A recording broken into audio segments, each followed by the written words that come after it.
लोग सोचते हैं कि पेंडेमिक में इन्वेस्ट नहीं करना चाहिए या जब मार्केट गिर रही हो तो हमें इन्वेस्ट नहीं करना चाहिए क्योंकि हम इससे प्रॉफिट नहीं कमा सकते। लेकिन ऐसा नहीं है। अच्छे इन्वेस्टर्स इसी टाइम पर सबसे ज्यादा प्रॉफिट बनाते हैं। दोस्तों, आज इस वीडियो में हम देखेंगे कि मैंने जो कोरोना के एक्सट्रीम डेज में जब मार्केट बहुत गिरी हुई थी तो मैंने कितने पैसे इन्वेस्ट किए थे, किसमें इन्वेस्ट किए थे और फाइनली मेरा रिटर्न क्या रहा अभी तक का। पर इससे पहले कि मैं आपको अपने पोर्टफोलियो का कुछ हिस्सा बताऊं, मैं बहुत ही सिंपल लैंग्वेज में ये बताना चाहता हूं कि स्टॉक मार्केट में इन्वेस्टिंग कितने टाइप की होती है और हर इन्वेस्टिंग में थॉट प्रोसेस जनरली इन्वेस्टर्स का क्या रहता है। तो आइए स्टार्ट करते हैं। जो बिल्कुल ही नए इन्वेस्टर्स होते हैं, जिन्हें हम नो नथिंग इन्वेस्टर्स बोलते हैं, वो जनरली म्यूचुअल फंड्स में इन्वेस्ट करना पसंद करते हैं। तो जिन्हें म्यूचुअल फंड्स के बारे में नहीं पता, तो बेसिकली एक फंड्स की बास्केट है, यानी काफी सारे लोग मिलकर एक फंड मैनेजर को पैसे देते हैं और वो फंड मैनेजर अपनी कैलकुलेशंस के बाद उन पैसों से कंपनी के शेयर्स या बॉन्ड्स खरीदता है, जिसके बदले वो कुछ परसेंटेज लेता है एज अ फीस। अब अगर इन कंपनी के शेयर्स की वैल्यू इंक्रीज होती है तो प्रॉफिट सब में बटेगा उस प्रोपोर्शन में जिसमें हमने इन्वेस्ट किया है। वैसे ही अगर इन शेयर्स में लॉस होता है तो हमारी इन्वेस्टमेंट के अकॉर्डिंग हमें ये लॉस भी झेलना पड़ेगा। अब एक स्पेशल कैटेगरी के म्यूचुअल फंड्स आते हैं जिन्हें इंडेक्स फंड्स बोलते हैं, यानी फंड मैनेजर अपने हिसाब से कंपनी सिलेक्ट नहीं करते, यानी पहले से क्राइटेरिया फिक्स होगा और उसी के हिसाब से वो कंपनीज के शेयर्स खरीदेंगे। फॉर एग्जांपल, अगर हम निफ्टी 50 के इंडेक्स फंड की बात करते हैं तो फंड मैनेजर इंडिया की टॉप 50 कंपनीज में ही उसकी मार्केट कैपिटलाइजेशन के अकॉर्डिंग पैसे इन्वेस्ट करेगा। अब क्योंकि इंडेक्स फंड्स में कंपनी के शेयर्स खरीदने का रूल फिक्स है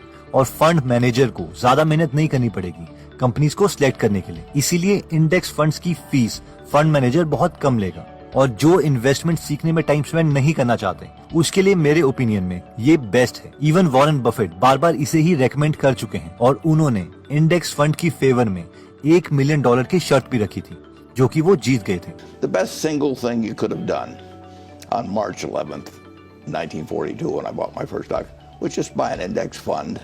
अगर आप इंडेक्स फंड के बारे में और जानना चाहते हैं तो मैं आपको रेकमेंड करूंगा कि आप जॉन बॉगल की book the little book on common sense investing के बारे में पढ़ें, या फिर आप इसकी फ्री में हिंदी में ऑडियो बुक समरी सुन सकते हैं गूगल ऐप में।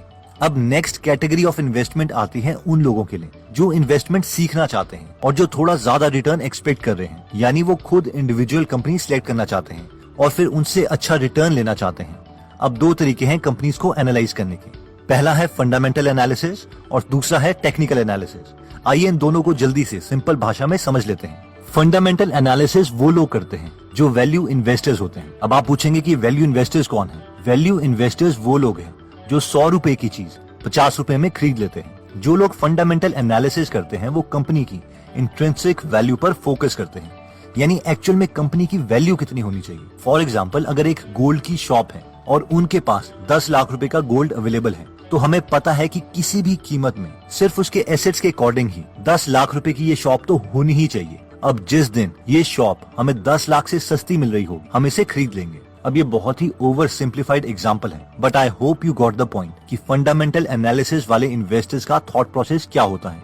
वो कंपनी की इंट्रिंसिक वैल्यू कैलकुलेट करते रहते हैं और वेट करते रहते हैं उस वक्त का जिस वक्त उस कंपनी के शेयर्स की वैल्यू उसके इंट्रिंसिक वैल्यू से भी कम हो जाएगी और उसके शेयर्स वो खरीद लेंगे। हम लोग सोचते हैं कि वॉरेन बफेट बहुत इंटेलिजेंट है, लेकिन वो खुद बोलते हैं कि वो अच्छे इन्वेस्टर अपनी इंटेलिजेंस की वजह से नहीं बल्कि अपने इमोशनल डिसिप्लिन की वजह से बने हैं। इतना ही नहीं, एक इंटरव्यू में उन्होंने कहा था कि जो हम लोगों को आता है वो हम 1 महीने में आप लोगों को सिखा सकते हैं, लेकिन उनका कंपनीज को फिल्टर करने का क्राइटेरिया ही इतना स्ट्रिक्ट है कि जब तक उनको 1 रुपए की चीज 50 पैसे में नहीं मिलेगी वो कभी इन्वेस्टमेंट करेंगे ही नहीं। लेकिन हम सबको चाहिए इंस्टेंट ग्रेटिफिकेशन, इसलिए हम लोग रुक ही नहीं पाते, हमें जल्दी रिजल्ट्स चाहिए और इसलिए बहुत ही कम लोग फंडामेंटल एनालिसिस के सच्चे प्रैक्टिशनर बन पाते हैं। फिर भी आप में से जिन लोगों को लगता है कि वो फंडामेंटल एनालिसिस सीखना चाहते हैं तो उनके लिए ये बुक्स अवेलेबल हैं।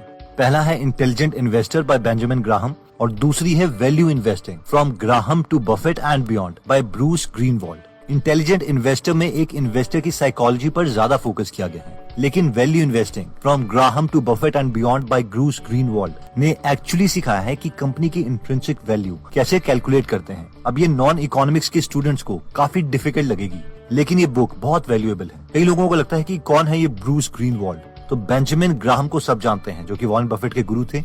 जो कोलंबिया यूनिवर्सिटी में पढ़ाते थे, लेकिन बेंजामिन ग्राहम के बाद आए थे रॉजर मुर्रे और फाइनली ब्रूस ग्रीनवॉल्ड ने कोलंबिया यूनिवर्सिटी में पढ़ाया था। तो I hope you got the idea कि ये किस लेवल की नॉलेज रखते हैं।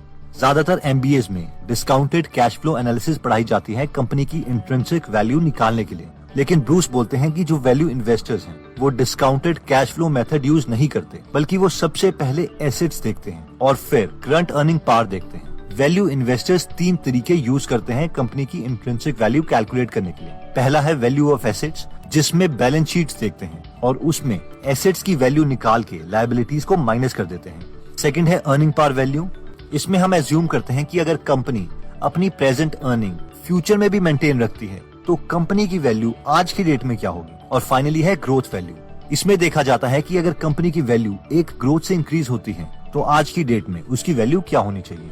अब फंडामेंटल एनालिसिस के केस में कई लोग ये कहते हैं कि फंडामेंटल एनालिसिस के केस में हमें बहुत सारी कंपनीज की एनुअल रिपोर्ट्स पढ़नी पड़ती है, कंपनी की इंट्रिंसिक वैल्यू निकालनी पड़ती है और फिर हमें वेट करना पड़ता है कि किस टाइम पर उस कंपनी के शेयर्स इंट्रिंसिक वैल्यू से भी हमें कम दाम पर मिलेंगे।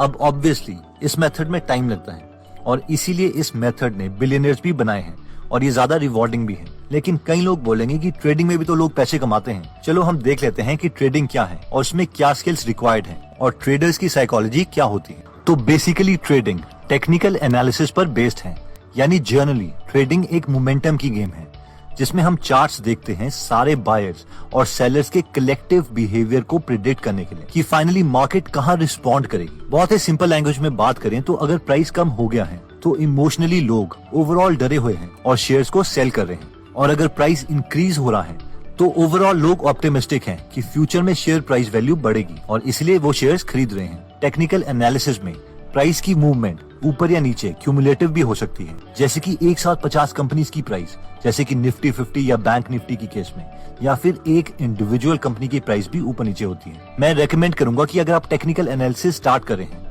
तो पहले किसी वर्चुअल प्लेटफॉर्म में अपनी स्किल्स को टेस्ट करें और उसके बाद आप जितने भी पैसे इन्वेस्ट करना चाहते हैं उसका 5 से 10% ही ट्रेडिंग में यूज करें और वो भी निफ्टी 50 से स्टार्ट करें।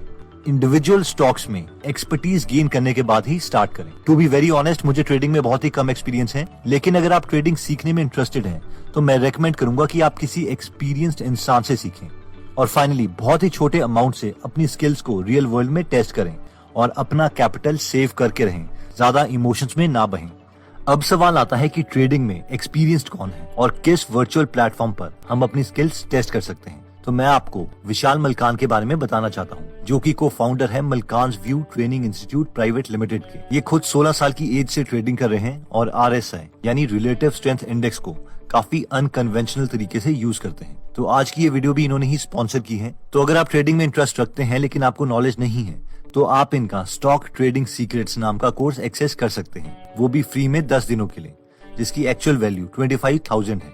इस कोर्स में हम स्टॉक मार्केट्स के बेसिक सीख सकते हैं और ये भी सीख सकते हैं कि टेक्निकल एनालिसिस और फंडामेंटल एनालिसिस में क्या डिफरेंस होता है। और इस कोर्स को सभी एज ग्रुप वाले लोग देख सकते हैं। इनकी स्ट्रैटेजीज बहुत सिंपल और इजी होती है, जो कि एक 10 साल का बच्चा या एक बिगनर भी सीख सकता है। नेक्स्ट सवाल आता है कि वर्चुअल प्लेटफॉर्म कौन सा है जिसमें हम अपनी इन्वेस्टिंग स्किल्स टेस्ट कर सकते हैं। तो इसे मैंने पहले भी एक वीडियो में बताया था कि एक एप्लीकेशन है मनी भाई, जिसे हम यूज कर सकते हैं। ये एक वेब एप्लीकेशन है, इसलिए इंटरनेट ब्राउजर में ही इसे यूज करें। इसमें हम वर्चुअल पैसे लगा सकते हैं और फिर देख सकते हैं कि हमने अभी तक कितनी स्किल्स अचीव करी हैं। तो ये एक पोर्टफोलियो है जिसमें मैं आपको सिर्फ अपने इंडेक्स फंड्स का पोर्टफोलियो दिखा रहा हूँ। यहाँ पे जो टोटल इन्वेस्टमेंट मैंने करी थी पैंडेमिक के दौरान, ये 3.5 लाख के आसपास थी और जो रिटर्न था ये 4,10,000 के आसपास था। तो ये सारे इंडेक्स फंड्स ही हैं, कोई UTI से खरीदा है, कोई SBI से खरीदा है।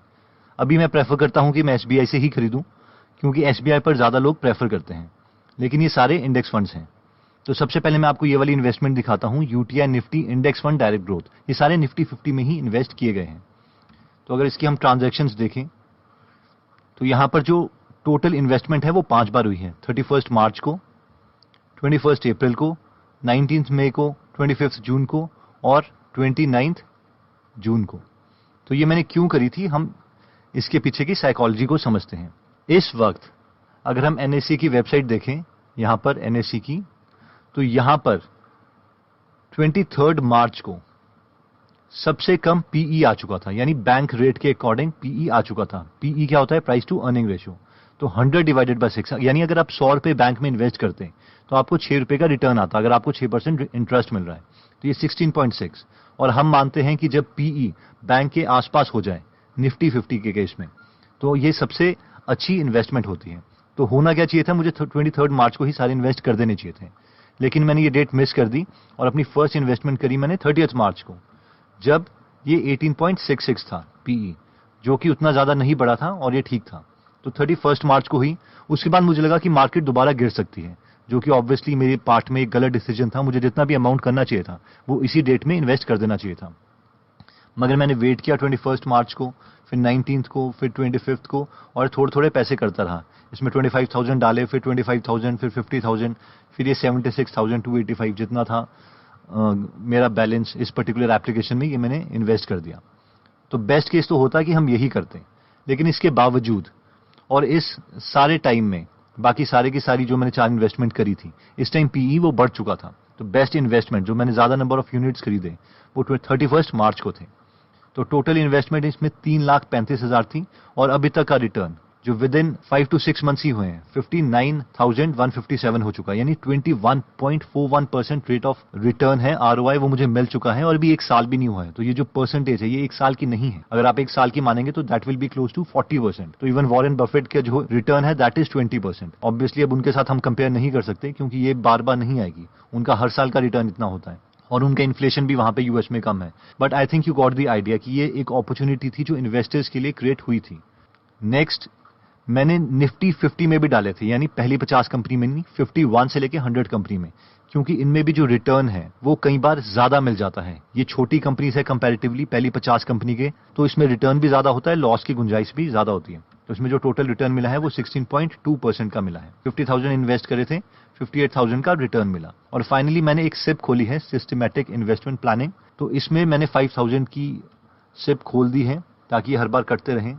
तो यहाँ पे 5,000 इन्वेस्ट करे थे, शायद जुलाई में कटे नहीं, फिर 5,000, फिर 5,000।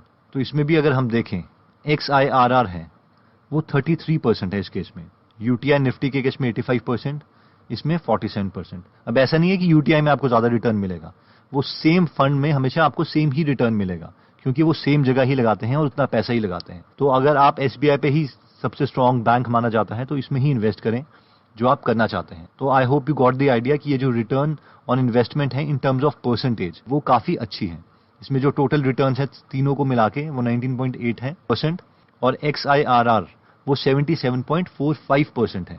तो ये अपॉर्चुनिटी बार बार ऑब्वियसली क्रिएट नहीं होती, but you got the idea की साइकोलॉजी क्या है, और अगर ऐसी इन्वेस्टमेंट की दोबारा से एक सिचुएशन क्रिएट होती है तो हम कैसे कर सकते हैं। मैं आपको नहीं बोला कि आप इन्वेस्ट कीजिए, बट ये मैंने किया था, क्योंकि और मैं आपको नहीं बोल सकता क्योंकि मैं सर्टिफाइड नहीं हूं। तो I hope you got the idea.